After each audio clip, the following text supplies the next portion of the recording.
Bismillahirrahmanirrahim. Assalamualaikum warahmatullahi wabarakatuh. Selamat siang dan salam sejahtera untuk kita semuanya. Salam, Om Swastiastu, Namo Buddhaya, salam kebajikan. Alhamdulillahilladzi 'allama bil qalam. Allamal insana ma lam ya'lam. Walhamdulillahilladzi hadana li hadza wa ma kunna linahtadiya laula an hadana Allah. Asyhadu an la ilaha illallah wa asyhadu anna Muhammadan 'abduhu wa rasuluhu. Shahibul burhan. Allahumma shalli wa sallim ala sayyidina wa habibina Muhammadin sallallahu alaihi wasallam. Amma ba'd. Yang saya hormati para menteri Kabinet Merah Putih atau yang mewakili, yang sama-sama kita muliakan para duta besar negara sahabat, Your Excellency, thank you very much for you join us here. Yang saya hormati Sekjen Kementerian Agama Republik Indonesia, yang terhormat Dirjen Bimas Islam Kementerian Agama Republik Indonesia, beserta seluruh pejabat eselon 1 dan 2, dan juga yang saya hormati para Kakanwil yang hadir pada kesempatan ini. Tentu yang kita sama-sama juga hormati adalah PJ Gubernur Provinsi DKI Jakarta,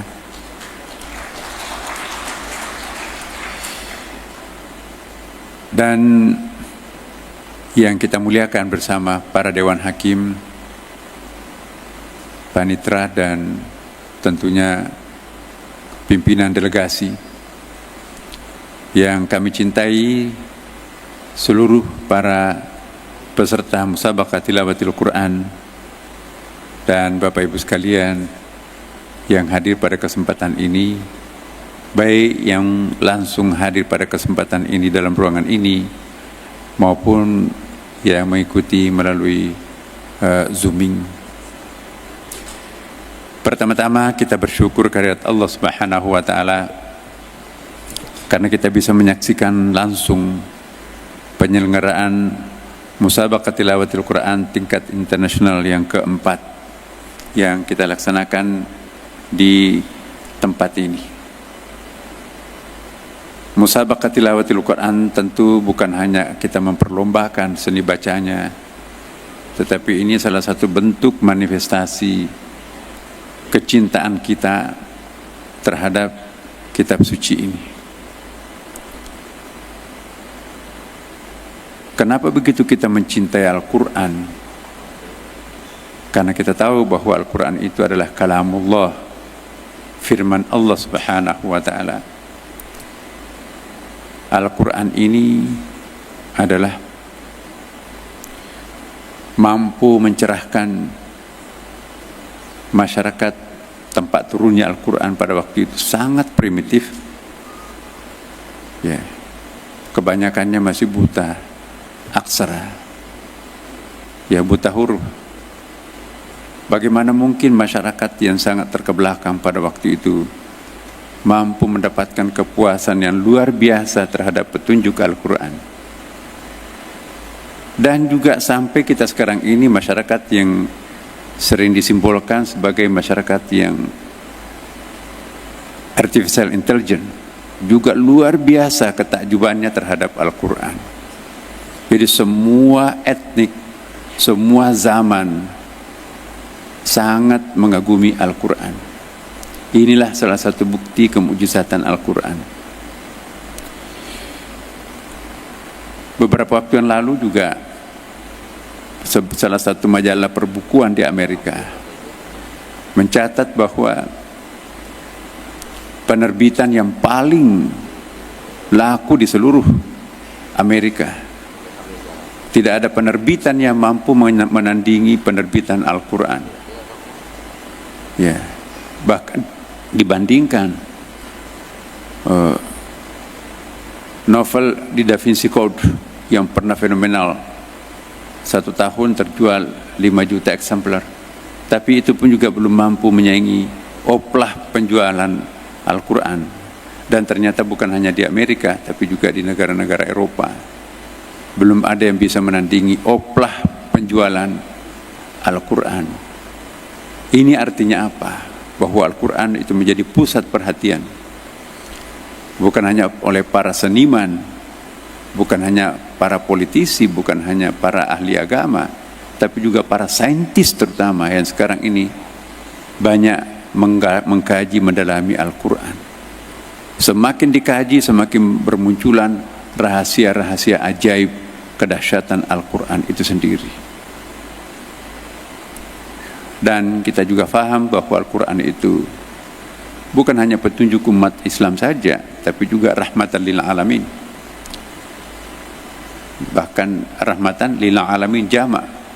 Kalau ada alam yang selain alam yang kita kenal, itu pun juga Quran menjadi petunjuk di sana itu.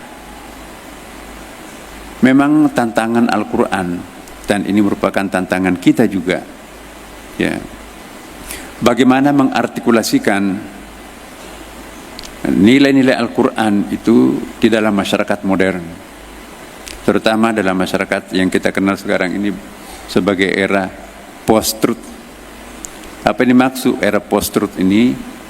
Ketika nilai-nilai kebenaran itu tidak lagi bersandar kepada sebuah teks suci termasuk Al-Quran, tetapi juga ada otoritas tertentu di lain teks suci itu yang ikut juga cawe-cawe ingin menentukan kebenaran itu sendiri. Nah, disinilah tantangan kita. Bagaimana tetap mengunggulkan Al-Quran sebagai sumber tata nilai yang membimbing kehidupan kita di dalam masyarakat seperti ini. Bapak Ibu sekalian, di seluruh dunia, termasuk dunia Islam, urusan musabaqah tilawatil Quran belum ada yang bisa menyamai Indonesia.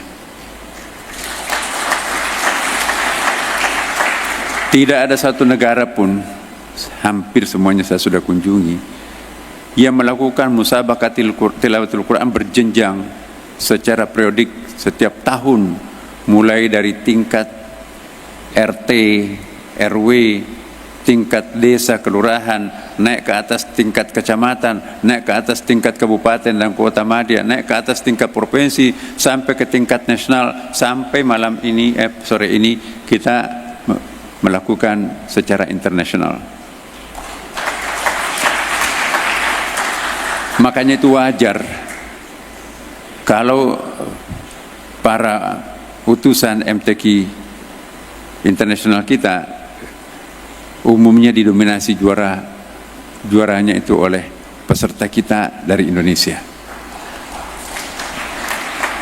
Kenapa? Karena memang kita paling serius, bahkan membuat semacam lembaga yang sekarang ini kita kenal sebagai LPTQ, Lembaga Tilawatil Quran. Ya. Topik MTQ kita hari ini, Al-Quran, Environment and Humanity for Global Harmony. Ini saya kira suatu tantangan, ya, bahwa mari kita buktikan Al-Quran ini adalah salah satu kitab yang menekankan betapa pelestarian lingkungan itu suatu keharusan. Kita buktikan, berbeda dengan apa yang pernah tahun lalu ada yang menuding bahwa Abrahamic Religion book, jadi buku-buku kitab-kitab suci seperti Taurat, Injil, Zabur, Quran itu dituding sebagai salah satu faktor yang memicu kerusakan lingkungan. Sehingga kami berkumpul di New York pada waktu itu, saya mewakili umat Islam untuk membantah NGO yang ada di Amerika mengatakan ayat-ayat yang ada di dalam Bible seperti dalam kitab Mazmur yang menunjuk manusia sebagai raja, penguasa alam semesta. Di dalam kitab Genesis perjanjian lama juga, kitab Yahudi di situ juga menunjuk manusia itu sebagai penguasa alam semesta. Dalam Al-Quran juga ada, ini ja'ilun fil ardi khalifah, menunjuk manusia itu sebagai khalifah. Dan ada ayatnya, wa sakhkhara lakum ma fis samawati wa ma fil ardh, kami tundukkan apa yang ada di langit dan di bumi. Nah, ini yang dianggap dalil untuk mengeksploitasi alam melampaui daya dukungnya.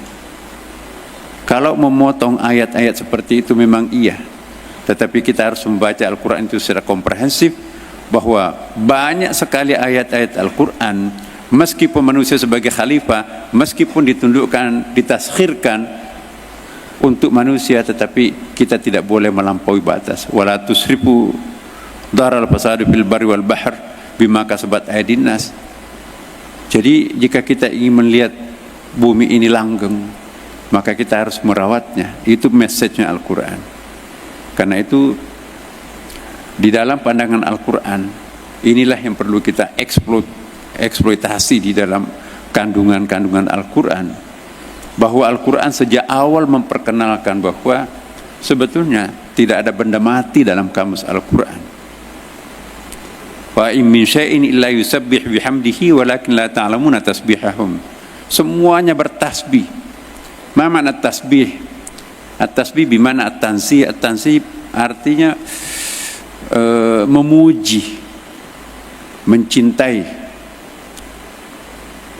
Tidak mungkin sesuatu itu bisa mencinta tanpa emosi.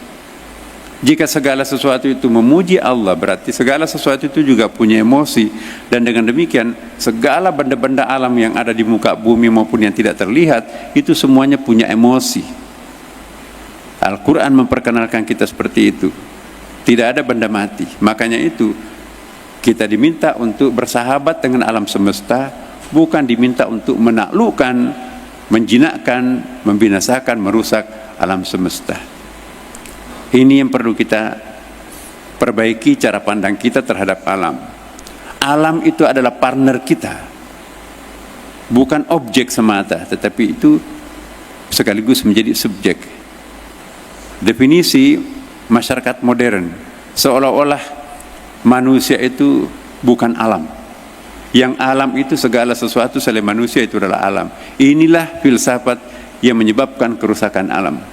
Karena itu mari kita musabakahkan Al-Quran ini, mari kita mengungkapkan, mari kita menjelaskan bahwa Al-Quran ini adalah salah satu kitab yang akan berusaha untuk melestarikan alam semesta ini dengan sugesti-sugesti, motivasi-motivasi, dan juga tekanan-tekanan yang diberikan Al-Quran, bagaimana pentingnya, bagaimana urgensinya untuk melestarikan alam semesta ini. Tidak mungkin kita bisa menjadi hamba yang taat, hamba yang khusyuk kalau lingkungan alam kita rusak. Ya. Tidak mungkin kita bisa khusyuk di dalam salat kalau gempa bumi terus menerus, banjir terus menerus, climate change. Jadi sarana untuk menciptakan ketenangan menjadi abid di muka bumi ini adalah harus kita menjadi khalifah yang sukses menata alam semesta ini. Dua kapasitas kita sebagai khalifah, wa ma khalaqtul jinna wal insa illa liya'budun, abid di situ, tapi juga ini ja'ilun fil ardi khalifah. Tidak mungkin bisa menjadi khalifah yang sukses kalau kita tidak beribadah dengan baik, dan tidak mungkin kita beribadah dengan baik kalau rusak alam ini di sekitar kita. Inilah fungsinya musabaqah tilawatil Quran, untuk mengingatkan kembali, menggaungkan kembali, mendengungkan kembali betapa perlunya kita bersahabat dengan alam semesta untuk menunda kiamat itu terjadi. Semoga pada kesempatan ini insya Allah nilai-nilai dasar Al-Quran ini bisa kita sebarkan, viralkan kepada masyarakat luas. Dan dengan memohon ridha Allah Subhanahu wa taala, maka izinkanlah saya membuka musabaqah tilawatil Quran tingkat internasional yang keempat ini dengan membaca Bismillahirrahmanirrahim.